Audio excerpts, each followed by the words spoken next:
Hello, we are back with the topic of federation. So in the last lecture हम लोग बात किए थे कि फेडरेशन एक्चुअली होता क्या है, फेडरलिज्म एक्चुअली होता क्या है. फेडरलिज्म इज अ सिस्टम जहाँ पे मेन सेंट्रल गवर्नमेंट अपने सारे पावर्स को डिस्ट्रीब्यूट करते हैं अपने स्मॉलर एंटिटीज़ या फिर स्मॉलर यूनिट्स में. तो विल बी टॉकिंग अबाउट, हम लोग कल पावर के बारे में पढ़ लिए थे कि पावर आप कैसे समझेंगे. पावर लेजिस्लेटिव पावर के फॉर्म में, एग्जीक्यूटिव पावर के फॉर्म में और जुडिशियल पावर के फॉर्म में डिस्ट्रीब्यूट होता है. तो जब भी हम लोग बोलते हैं कि सेंट्रल गवर्नमेंट अपने पावर्स को इक्वली डिस्ट्रीब्यूट कर रहा है स्टेट गवर्नमेंट में, तो वी आर सेइंग कि सेंट्रल गवर्नमेंट अपने सारे पावर को डिस्ट्रीब्यूट कर रहा है. लेजिस्लेटिव पावर को, जुडिशियल पावर को, एग्जीक्यूटिव पावर को, तीनों पावर्स को डिस्ट्रीब्यूट कर रहा है. तो जब भी हम लोग डिसेंट्रलाइजेशन ऑफ पावर बोलते हैं तो डिसेंट्रलाइजेशन एक कॉमन टर्म है, एक बड़ा टर्म है जिसमें हम लोग बोलते हैं कि सारे पावर्स डिस्ट्रीब्यूट हो रहे हैं. हम लोग को स्पेसिफिकली बोलना है कि एडमिनिस्ट्रेटिव पावर को डिसेंट्रलाइज करना है, तो हम लोग एक वर्ड यूज़ करते हैं, devolution of power. You have heard about it, might be. So we'll talk about it in the midst. We're coming to the types of federation. कल हम लोगों ने फेडरेशन के थोड़ा बहुत टाइप या फिर थोड़ा बहुत प्रॉपर्टीज़ के बारे में पढ़ा था. आज हम उसके फर्दर जाएंगे. दो टाइप के फेडरेशन होते हैं. एक ऐसा फेडरेशन या ऐसा फेडरल सिस्टम या ऐसा फेडरलिज्म जो स्टेट्स के इंटीग्रेशन से, बहुत सारे स्टेट्स मिल के सोचें कि हम लोग एक सेंट्रल गवर्नमेंट बनाते हैं. क्योंकि मान लीजिए हमारे पास 5 टाइप के स्टेट्स हैं और ये पांचों टाइप के स्टेट्स के पास अलग अलग प्रॉपर्टीज़ हैं.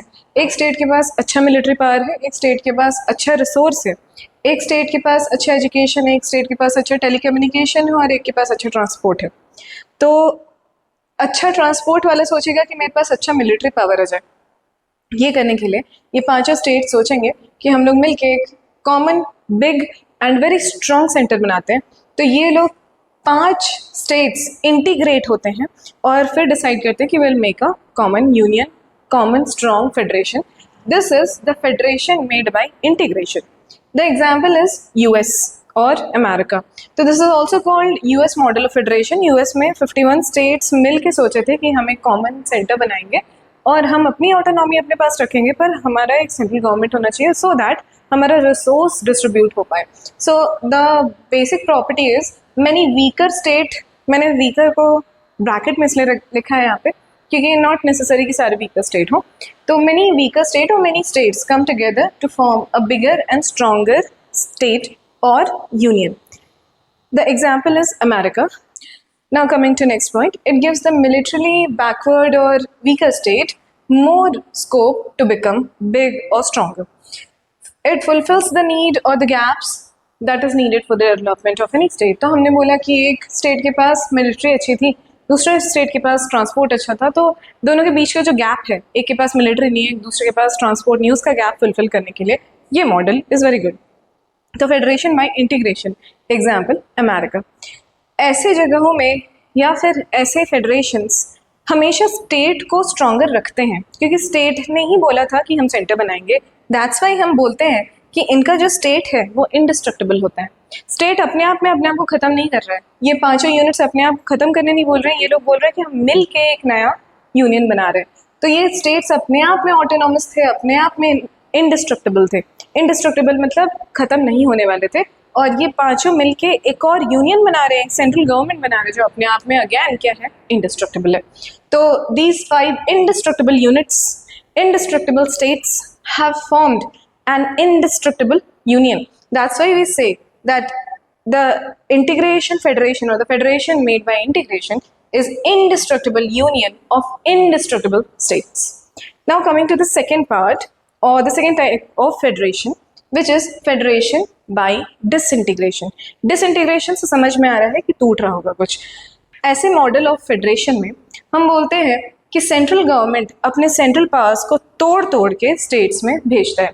हम ऐसा मानते हैं कि central government was very powerful in the starting and it has started devolving its powers or decentralizing its powers to other states.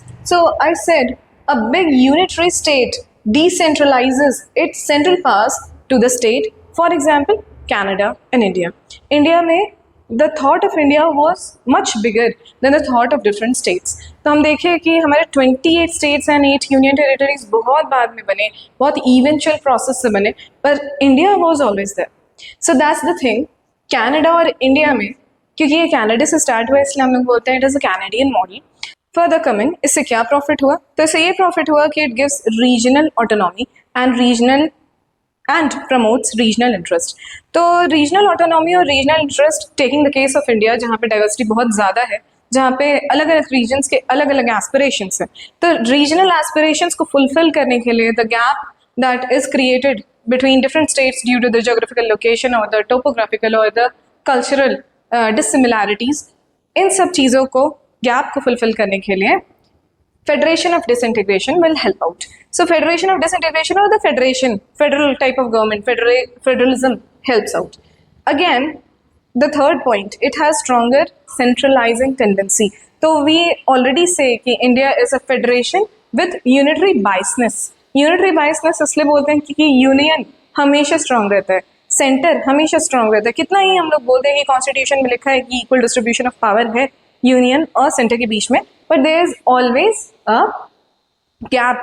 हम लोग हमेशा देखते हैं कि यूनियन ज़्यादा स्ट्रांग होता है। अगर स्टेट और सेंटर के बीच में कोई भी कॉन्फ्लिक्ट हो गया तो हमेशा सेंटर का बात या सेंटर का पॉलिसी ही लागू होता है। That means that it has stronger centralising tendency and that happens same in the case of Canada.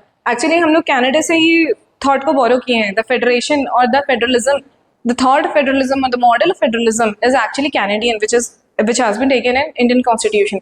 Canadian thought of federalism was federation with centralizing tendency or unitary bias. तो हम लोग का जो federal system है या federation system, it is not based on US model, it is based on Canadian system. अब क्योंकि हम लोग बोल दिए कि एक स्ट्रॉन्ग सेंटर था जो अपने छोटे छोटे यूनिट्स को अपना मेन वाला पावर डिस्ट्रीब्यूट कर रहा है, तो क्योंकि एक स्ट्रॉन्ग सेंटर है और अपने छोटे छोटे यूनिट्स में ये पावर को डिस्ट्रीब्यूट कर रहा है, इसीलिए हम लोग बोले कि ये कभी भी उन स्टेट्स को या उन यूनिट्स को डिस्ट्रॉय कर सकता है। इसीलिए ये जो स्टेट्स हैं, ये जो यूनिट्स हैं, they are destructible in nature. यहाँ पे हम लोग बोले थे ये यूनिट्स ही मिलके यूनियन बनाए, और यहाँ हम बोल रहे हैं कि ये जो सेंटर है वो मिलके छोटे छोटे यूनिट्स का नाम दिया है या छोटे छोटे यूनिट्स को फॉर्म किया है। तो इट कैन बी पॉसिबल कि आज इस यूनियन का मन किया कि हम इस स्टेट को बनाएं, कल इस यूनियन का मन किया कि हम इस स्टेट को हटा दें। तो दैट्स व्हाई वी सेड कि यहाँ पे स्टेट्स का जो फॉर्मेट है वो डिस्ट्रक्टिबल है। दैट्स व्हाई वी से कि indestructible union of destructible states. तो ये चीज़ कहाँ से समझ में आती है कि हमारा इंडिया का जो मॉडल है वो डिस्ट्रक्टिबल स्टेट्स के ऊपर बेस्ड ऑन है। आर्टिकल 2 and 3 से, आर्टिकल 2 and 3 में वी हैव सीन कि बाउंड्रीज को, नेमिंग ऑफ स्टेट को, फिर sharing of land and sharing of border villages, बहुत सारी चीज़ों को यूनियन डिसाइड करता है। इसका मतलब यूनियन ज़्यादा पावरफुल है, यूनियन कभी डिस्ट्रॉय नहीं होगा, इनडिस्ट्रक्टिबल है। स्टेट डिस्ट्रॉय हो सकता है, 2 and 3 में लिखा हुआ है। So that's it. इसके बाद हम लोग एक और चीज़ पढ़ते हैं, एक और टॉपिक है फेडरेशन ऑफ डिसइंटीग्रेशन में। अभी हमने बोला कि डिसेंट्रलाइजेशन ऑफ पावर। तो डिसेंट्रलाइजेशन अपने आप में एक बहुत ब्रॉडर टर्म है। डिसेंट्रलाइजेशन का एकदम सिंपल मीनिंग है पावर का डिस्ट्रीब्यूशन। अब पावर के बारे में कल ही हम लोग बात कर चुके थे कि पावर एडमिनिस्ट्रेटिव या फिर एग्जीक्यूटिव भी हो सकता है, लेजिस्लेटिव भी हो सकता है, जुडिशरी भी हो सकता है। तो जुडिशियल, लेजिस्लेटिव एंड एग्जीक्यूटिव तीनों पावर को अगर डिस्ट्रीब्यूट किया जा रहा है तो विल टॉक या we'll say that it is decentralisation of power. पर अगर मैं स्पेसिफिक हो गई कि हम लोग डिसेंट्रलाइजेशन सिर्फ और सिर्फ एडमिनिस्ट्रेटिव या फिर सिर्फ और सिर्फ लेजिस्लेटिव पावर को ही करेंगे, तो हम लोग बोल रहे हैं कि वी आर डिवॉल्विंग पावर। तो डिसेंट्रलाइजेशन एक ब्रॉडर वर्ड है और डिवोल्यूशन ऑफ पावर एक स्मॉलर टर्म है। तो डिसेंट्रलाइजेशन अगर किसी स्पेसिफिक पावर का होता है तो वी से कि डिवोल्यूशन ऑफ पावर हो रहा है। Now coming to one more topic which is more relevant and very much related to federalism, that is very much related to federation actually. तो फेडरेशन के साथ साथ आपने कई बार पढ़ा होगा वर्ड कॉन्फेडरेशन। कॉन्फेडरेशन का मतलब होता है ऐसा फेडरेशन या ऐसा यूनियन ऑफ डिफरेंट स्टेट्स जहाँ पे जो यूनियन बनता है, जो सेंट्रल गवर्नमेंट बनता है, वो बहुत ज़्यादा स्ट्रांग नहीं होता है। फेडरेशन में हमने बोला था कि जब सारे यूनिट्स, फेडरेशन ऑफ इंटीग्रेशन में हमने पढ़ा कि यूएस में सारे यूनिट्स 51 स्टेट्स ने बोला कि we want to make a union which is strong, big and powerful.